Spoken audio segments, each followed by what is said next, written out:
जय गुरु जी। शुक्राना गुरु जी। सारी संगत को जय गुरु जी। ओम नमः शिवाय।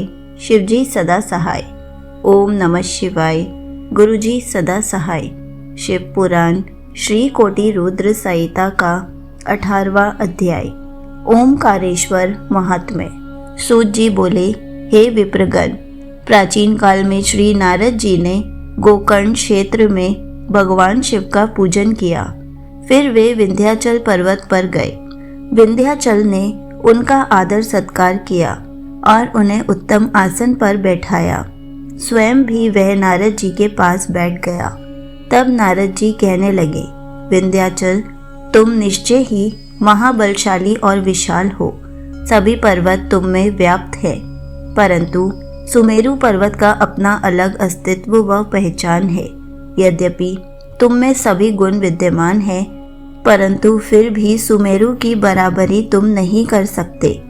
नारद जी के वचन सुनकर विंध्याचल पर्वत को बहुत दुख हुआ। वह सोचने लगा, मेरा जीवन तो व्यर्थ है। जब मैं किसी के कोई काम नहीं आता तो मुझे अपने जीवन को सुधारना चाहिए। यह विचार कर वह भगवान शिव की शरण में गया। विंध्याचल में ओमकारेश्वर जाकर वहीं समीप में भगवान शिव का पार्थिव लिंग स्थापित किया और विधि विधान से भक्ति पूर्वक उसकी नियमित आराधना करने लगा। वह घंटों शिव जी के चरना रविंदों के ध्यान में मग्न रहता। इस प्रकार उसे शिव जी का ध्यान और तप करते हुए बहुत समय बीत गया।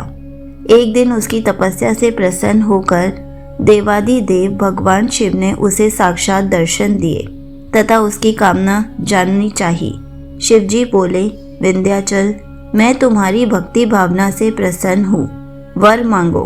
भगवान शिव के निर्मल वचनों को सुनकर विंध्याचल की खुशी का कोई ठिकाना न रहा। उसने अपने आराध्य देव की स्तुति आरंभ कर दी। फिर बोला, हे कल्याणकारी भगवान शिव, यदि आप प्रसन्न हैं तो कृपा कर मेरी बुद्धि को शुद्ध करें और मुझे श्रेष्ठ विचार प्रदान करें। भगवान, आप यहीं पर निवास कर इस जगत का कल्याण करें। जब विंध्याचल की मनोकामना को पूरा करते हुए भगवान शिव ने उनके इच्छित वर को प्रदान किया और स्वयं विंध्याचल द्वारा स्थापित लिंग में ज्योतिर्मय रूप में विराजमान हो गए। यह ज्योतिर्लिंग परमेश्वर नाम से प्रसिद्ध हुआ। ओमकारेश्वर व परमेश्वर नामक शिव ज्योतिर्लिंग अलग अलग होते हुए भी एक है। ये अपने भक्तों को अभिष्ट फल प्रदान करने वाले तथा उन्हें मोक्ष देने वाले हैं।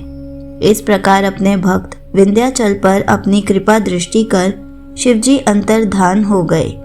ऋषियों, इस प्रकार मैंने आपसे ओमकारेश्वर नामक शिवलिंग की महिमा का वर्णन किया है। संगत जी, यहीं पर शिव पुराण श्री कोटि रुद्र संहिता का 18वां अध्याय समाप्त होता है। जय गुरु जी। शुक्राना गुरु जी।